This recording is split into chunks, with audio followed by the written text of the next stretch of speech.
Olá a todos, hoje vamos conhecer o mestrado em Biologia Computacional e Bioinformática. Então, este é um mestrado da Universidade Nova de Lisboa, esta vai ser a sua primeira edição e é um mestrado que junta várias unidades orgânicas da Universidade Nova, o ITQB, a Nova FCT, a Nova Medical School, a Nova IMS e ainda o Instituto de Higiene e Medicina Tropical. Este curso vai permitir uma formação multidisciplinar na interface entre as ciências da vida e as tecnologias da informação e também conferir competências sólidas na análise de dados biológicos e biomédicos através destas abordagens computacionais. A nível de saídas profissionais, desde investigação e desenvolvimento na academia ou na indústria biomédica e biotecnológica, mas também empresas de consultoria, hospitais, laboratórios clínicos, e entre muitas outras áreas. A primeira fase está aberta, agora entre 7 de abril e continua até julho, e existem oportunidades de candidatura para alunos de diversas áreas, desde as ciências da vida até também às partes mais de informática e áreas similares. O perfil curricular tem várias áreas, desde programação avançada para biologia, estatística, fundamentos, biologia computacional, mas também, por exemplo, uma componente proteómica ou biologia de sistemas e muitas outras, principalmente quando se analisam as unidades opcionais. Toda a informação também pode ser encontrada aqui no site, que vão ser partilhado no chat.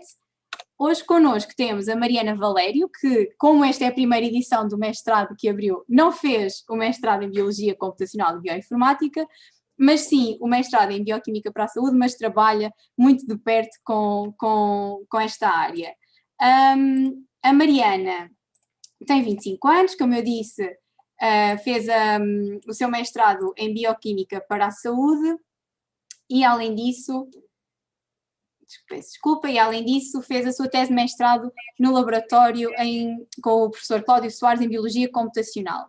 Diz que sempre gostou de saber o porquê de tudo e continua na ciência, neste momento, no seu segundo ano de doutoramento, e que uma curiosidade que partilha connosco é que se aos 20 anos soubesse o que sabe hoje, teria feito um mestrado em Biologia Computacional e Bioinformática, mas ainda não existia, Mariana, portanto terias que esperar por agora. Mariana já está aqui connosco. Olá, Mariana.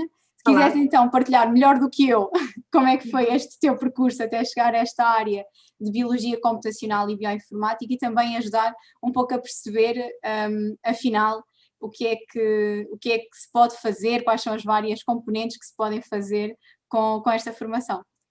Ok, olá a todos. Como a Rita disse, o meu nome é Mariana e eu vim aqui apresentar este mestrado que me parece super interessante, porque quando eu fiz a minha licenciatura, eu sou bioquímica de formação de base, não conhecia muito bem esta área, portanto, provavelmente na altura, se mesmo que o mestrado existisse e eu não estivesse já alerta para o mundo que existe para além da ciência do laboratório de base, se calhar não tinha chegado lá e não tinha reconhecido que este mestrado é mesmo uma ferramenta importante. Eu depois, na altura, acabei por fazer o mestrado em Bioquímica para a Saúde, que já foi apresentado aqui hoje. Fiz uma rotação laboratorial em que passei a conhecer estas ferramentas e não posso dar outras palavras, senão acabei por me apaixonar por este ramo da ciência e decidi que queria continuar a trabalhar nele. Para ser honesta, não só gostei muito dele, como percebi que fui honesta comigo e percebi que enquanto bioquímica não ia ser a mais competente no laboratório, não tenho vergonha de o dizer. Na realidade, hoje ainda dou alguns toques no laboratório, mas sei que não seria o meu forte e para eu ser a melhor ou dar o melhor de mim, eu sabia que tinha que enverdar por um caminho onde eu me sentisse confortável e pudesse desenvolver investigação melhor e com maior qualidade. Por causa disto, acabei também, depois da rotação, por fazer a tese nesta área. Na altura, desenvolvemos um projeto que envolvia o vírus do dengue e a sua interação com as células humanas, e fizemos tudo isto usando ferramentas computacionais.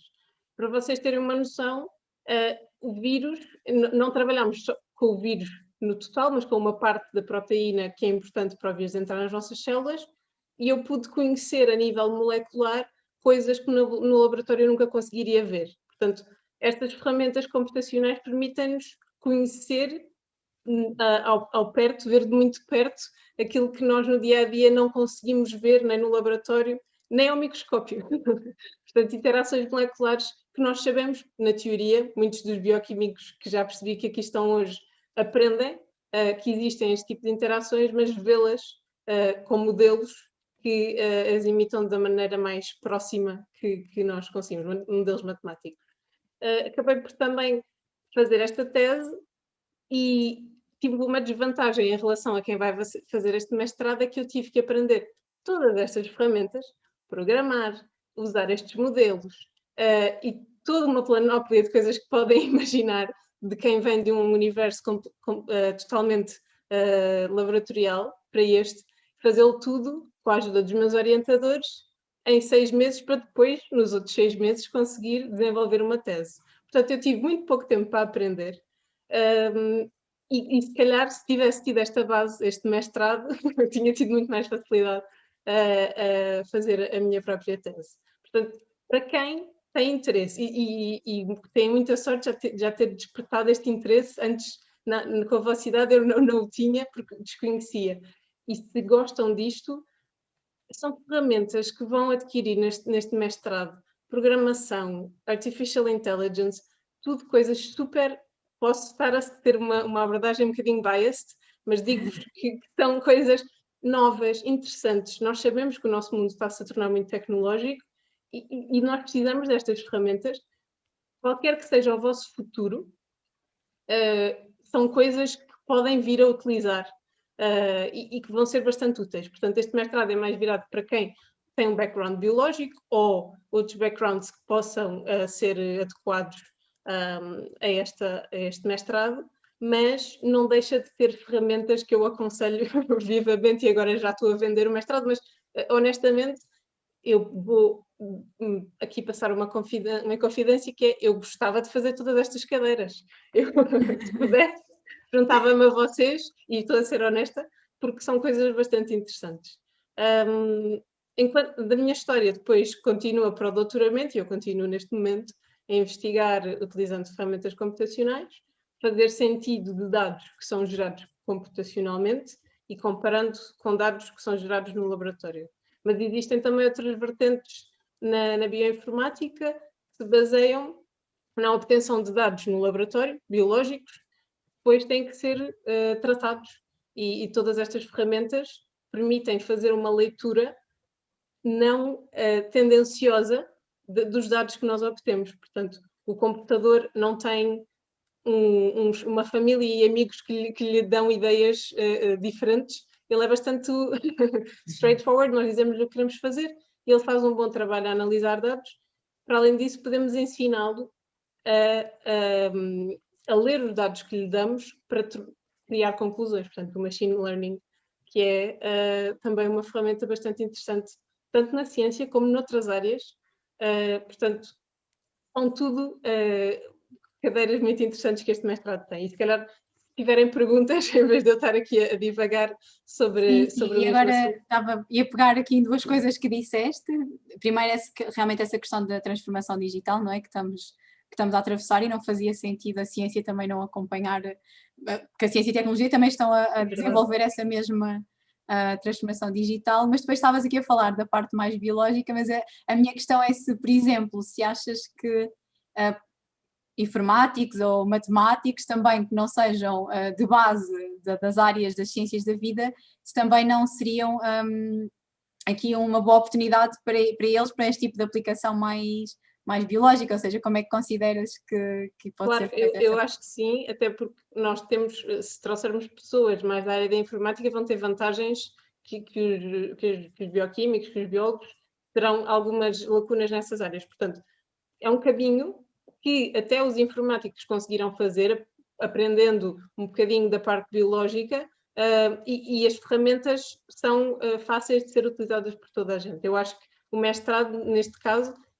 é bastante abrangente e tem cadeiras no primeiro semestre e no segundo, core units, que permitem que estes conhecimentos importantes de base sejam dados de forma igual a todos, independentemente do background de cada um. Portanto, criar de raiz um aluno que seja capaz de lidar com toda esta informação e com os dados, independentemente de onde ele venha. E acho que também essa é a importância de nós temos uma licenciatura e queremos crescer um bocadinho no mestrado, portanto precisamos destas bases sólidas que eu acredito que sejam importantes e que eu vejo, pronto, lendo os nomes das cadeiras, porque elas ainda não estão a ser selecionadas, parece-me que são interessantes para todos, sim. Entretanto, temos aqui já uma pergunta do Tiago que diz então, da experiência que tiveste na tese, como é que vês o mundo de investigação em bioinformática, onde é mais usual, se não exclusivamente, o uso do Dry Lab?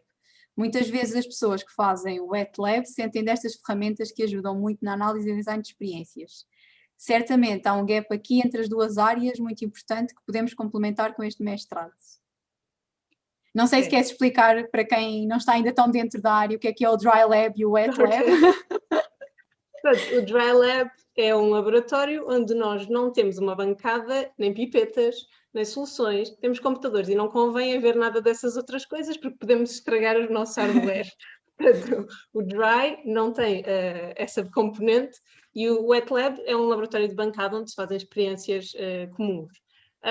Eu sinto que, como eu já faço, já vivo no mundo de investigação há uns aninhos, não muitos, mas há alguns, eu já sinto que muitos laboratórios, mesmo wet, já sentem esta necessidade de fazer a ligação, muitos mesmo, com o Dry Lab.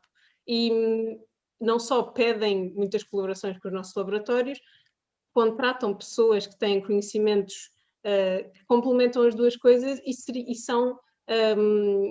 do que eu tenho ouvido já há uns anos que são dos mais bem pagos os bioinformáticos, porque há poucos, isto vou ser direta do que eu sei, há poucos são muito necessários porque há muitos dados que são gerados e é preciso tratá-los e só a partir de tratar estes dados é que nós temos resultados científicos.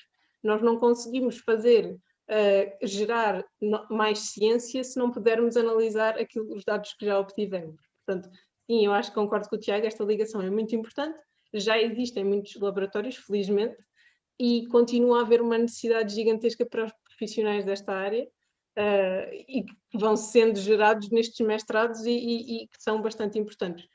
Para além disso, o facto de continuarem a ter esta dualidade wet-dry, mesmo depois desta formação superior, traz-vos uma vantagem enorme de poderem novamente voltar a escolher quando acabarem o mestrado. Eu quero continuar a fazer um pouco das duas coisas e completá-las e complementá-las, porque isso é a ciência de excelência, é conseguir juntar as duas e não só começar de um lado com algumas questões e dados teóricos que podem ser comprovados no laboratório e no sentido contrário, e aí temos uma tese científica muito forte. Portanto, acho que concordo com o Tiago novamente, sim.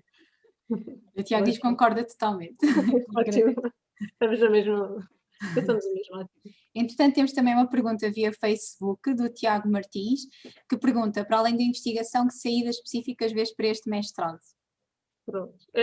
Na realidade, estas ferramentas são importantes não só na investigação. E agora posso falar já de alguns colegas. Eu não tive colegas de mestrado que trabalhassem em bioinformática, mas tive colegas de doutoramento e durante a minha tese que acabaram por ter esta base e depois ir trabalhar para outros sítios que não a investigação. Infelizmente já não estão comigo a trabalhar no laboratório, estão noutros sítios. Por exemplo, em empresas multinacionais a gerir dados que são importantes para estas empresas, por exemplo, o número de compras, vendas, que items é que são mais importantes, fazer sentido destes dados com ferramentas informáticas e depois gerar conhecimento. Portanto, gerar conhecimento na mesma, mas usando dados não biológicos.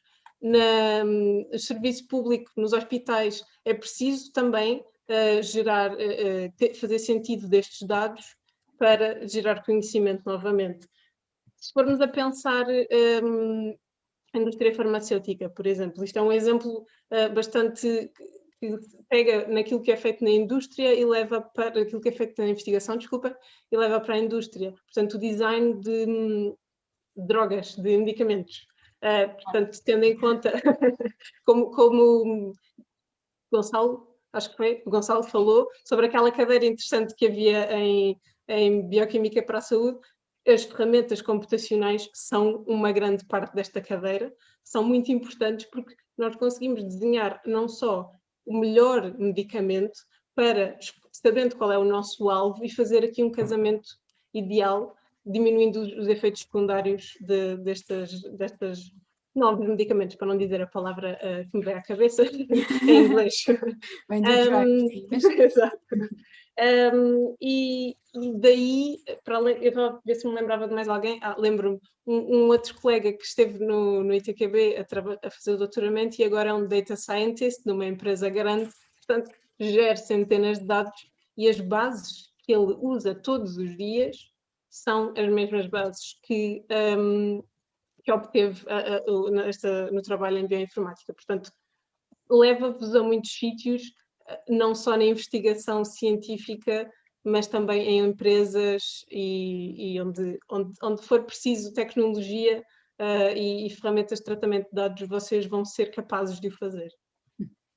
Bem, e não posso fugir deste assunto, não é? Porque em plena pandemia que estamos e já há bastante tempo, sem dúvida que certeza que a biologia computacional e a bioinformática teve aqui um papel determinante, desde, por exemplo, os modelos epidemiológicos, não sei se queres também dar esta visão, a seguir já vou a outra visão que quero que partilhes, mas calhar começando por aqui, porque até é nesse tipo de ferramentas que agora acompanhamos todos os dias, que já não temos noção da parte bioinformática e biologia computacional que está associada, portanto, sim, acreditas que realmente esta área foi determinante, por exemplo, na maneira como conseguimos analisar esta evolução da pandemia? Eu vou começar pela perspectiva pessoal, porque eu, durante a primeira quarentena, eu estive em casa no início da minha tese de doutoramento e consegui trabalhar na mesma, porque trabalhava com ferramentas computacionais e o computador vinha comigo para todo o lado. Portanto, tive esta vantagem. Depois, para além disso, a nível mundial, nós sequenciamos genomas todos os dias de pessoas infectadas e usamos ferramentas computacionais. Também o desenvolvimento de novos pensamentos de medicamentos e terapias contra o vírus também se baseiam em ferramentas computacionais, muitas vertentes. Nós temos também um pensamento que vai nesse sentido, procuramos também fazer este desenvolvimento usando as nossas ferramentas. Portanto, não só com o coronavírus, mas a toda a hora nós temos a capacidade de nos virar para um novo problema e tentar arranjar soluções antes sequer de irmos para o laboratório e colocar estas hipóteses, pegando em centenas de dados. O sequenciamento do RNA do vírus trouxe-nos informações novas sobre como é que ele entra nas nossas células, porque é que é possível que algumas vacinas sejam menos eficazes na imunização das pessoas. Portanto, são ferramentas que no dia-a-dia, nós sem sabermos, estamos a depender delas. Portanto, sim, têm tido um papel muito importante, sem nós sabermos, estão por trás de todo este conhecimento, mas trazem-nos muita informação importante. Mas se calhar, sei que se calhar não estás tu a trabalhar diretamente, mas no teu laboratório estão a trabalhar exatamente nesta componente do vírus e também tem uma ligação já com laboratórios, mais o wet lab, como falámos, neste desenvolvimento de fármacos. Não sei se podes também partilhar um pouco como é que... Acho que posso. Assim, dentro do que sem desvendar nada, eu também trabalho um bocadinho com uma parte do vírus, aquela que tem sido a minha eleição ao longo destes anos, que é o péptido de fusão, que permite o vírus entrar nas nossas células, e eu tento perceber como é que nós podemos impedir que este passo aconteça, porque se o vírus não entrar nas nossas células, não se multiplicar, não vamos ficar infectados. Portanto, eu própria tenho a minha pequenina contribuição. No meu laboratório, tentam desenvolver também, e voltando ao meu trabalho, nós também fazemos parte do wet lab.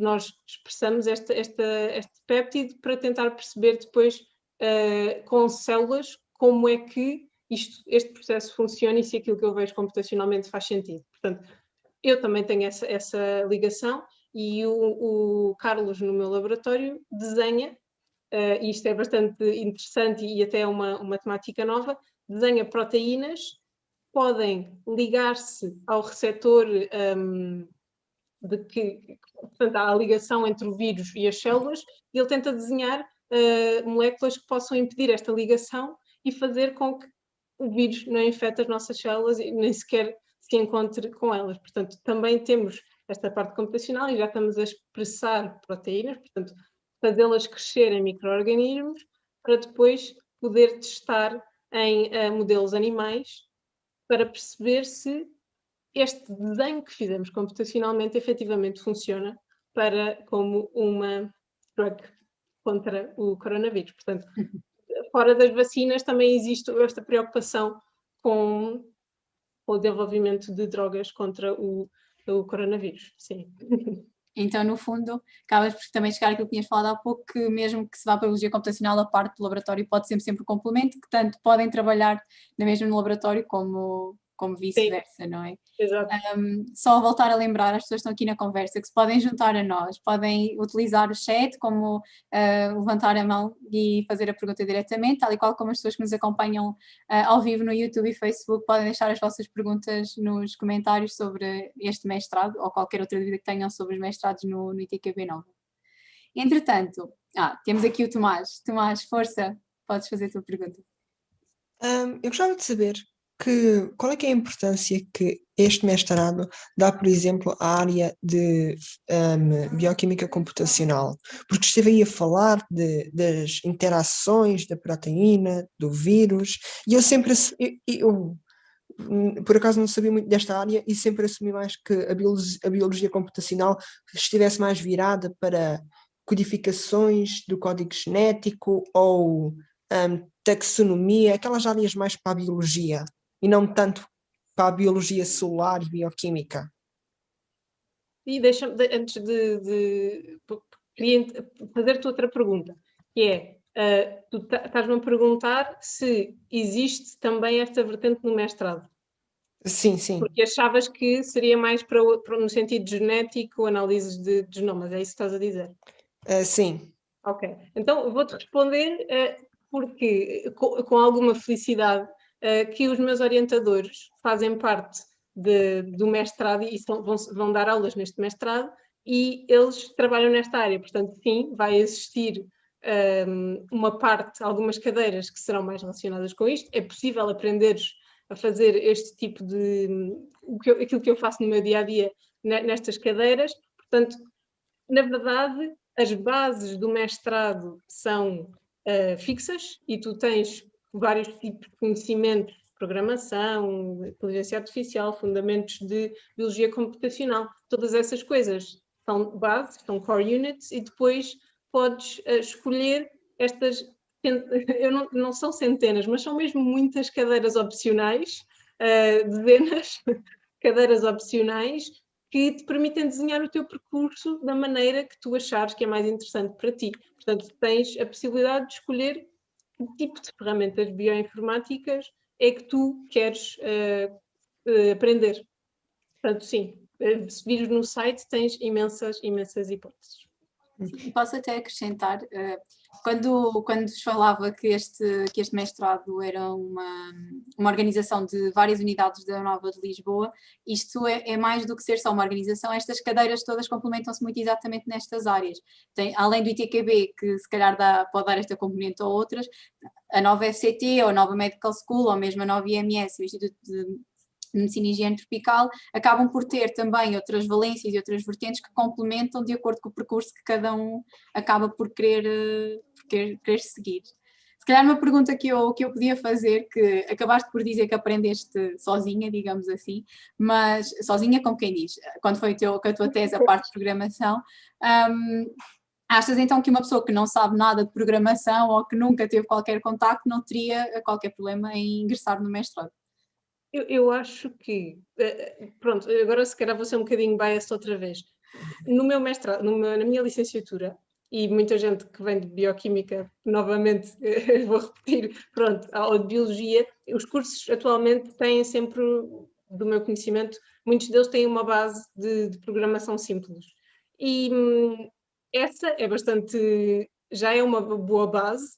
Na verdade, se tivermos capacidade tem mais a ver com a nossa cabeça. Portanto, se nós formos capazes de entender o raciocínio lógico da programação, consegues aprender qualquer linguagem. E eu acho que qualquer pessoa que já tenha feito uma licenciatura nesta área já desenvolveu o seu pensamento lógico para ser capaz de aprender estas ferramentas. Tenha vindo da informática, da matemática, qualquer uma dos ramos das ciências da vida, eu acho que nada vem assim por geração espontânea, mas é um trabalho que é facilmente feito. E aí eu acredito que todos nós aqui nesta reunião, quiséssemos fazer o mestrado, conseguiríamos aprender estas ferramentas computacionais. E com outra coisa que tu falaste há pouco sobre as instituições que estão todas ligadas para levar a cabo este mestrado. Na altura em que eu fiz o meu mestrado, eu senti que o facto de termos professores de instituições diferentes trazia uma vantagem gigantesca depois na escolha da tese. Eu pude conhecer profissionais de investigação, médicos, que traziam conhecimento das suas instituições e também a possibilidade de fazer tese nessas mesmas instituições. Portanto, são 3, 4, 5, 6 instituições? 5. Que estão envolvidas neste mestrado, sabe aqui? E então abrem-se 5 portas para poderem depois fazer uma tese de mestrado em 5 sítios diferentes, com 5 pessoas, 5 imensos profissionais que trabalham nessas instituições. Portanto, é uma vantagem muito grande e que eu acho que estes mestrados que trazem a colaboração entre várias instituições são muito interessantes nesse sentido.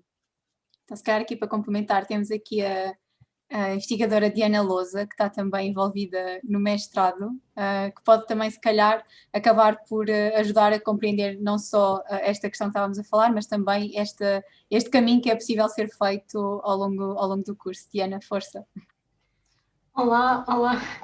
Era só para explicar um bocadinho melhor a parte dos ramos e o que é que engloba a biologia computacional. Pronto, na nossa perspectiva, a biologia computacional é muito vasta e este mestrado, eu creio que cobre todas as áreas, ou as áreas mais importantes da biologia computacional, desde a análise de dados, mais genómica, proteómica, como a Mariana estava a dizer, até esta parte mais bioquímica, que envolve a simulação molecular e também a biologia de sistemas, ou seja, a simulação metabólica, tudo isso.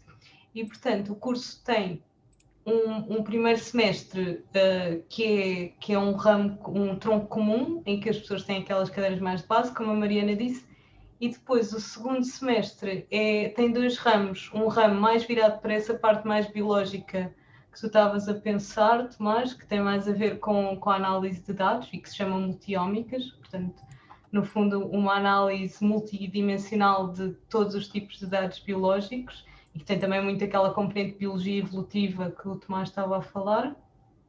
E depois tem um ramo que eu diria que é mais virado para a bioquímica e que é mais dado aqui pelo ITQB e também pela nova IMS, que tem mais a parte de bioquímica e de simulação, quer simulação molecular, que é o que nós fazemos, o que a Mariana faz, e também a simulação de sistemas, a biologia de sistemas.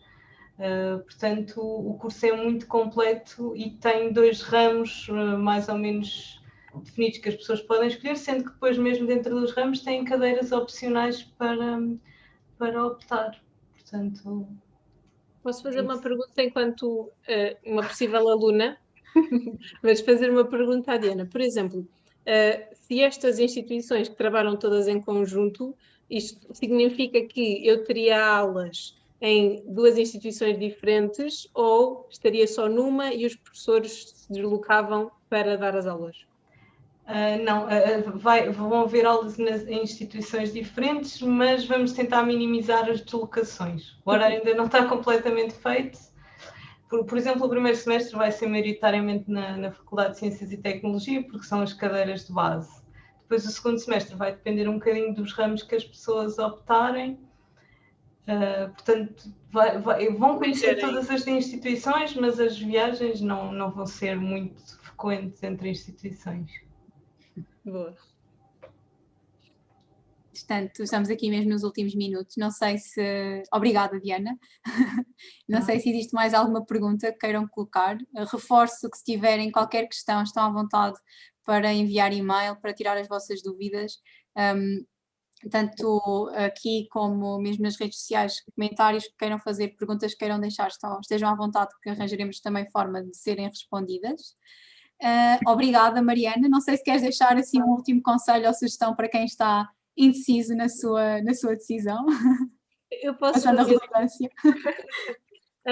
Sim, eu acho que de uma perspectiva pessoal, e também porque não foi há muito tempo que eu tive que escolher um mestrado, eu acho que este mestrado engloba muitas ferramentas interessantes que podem...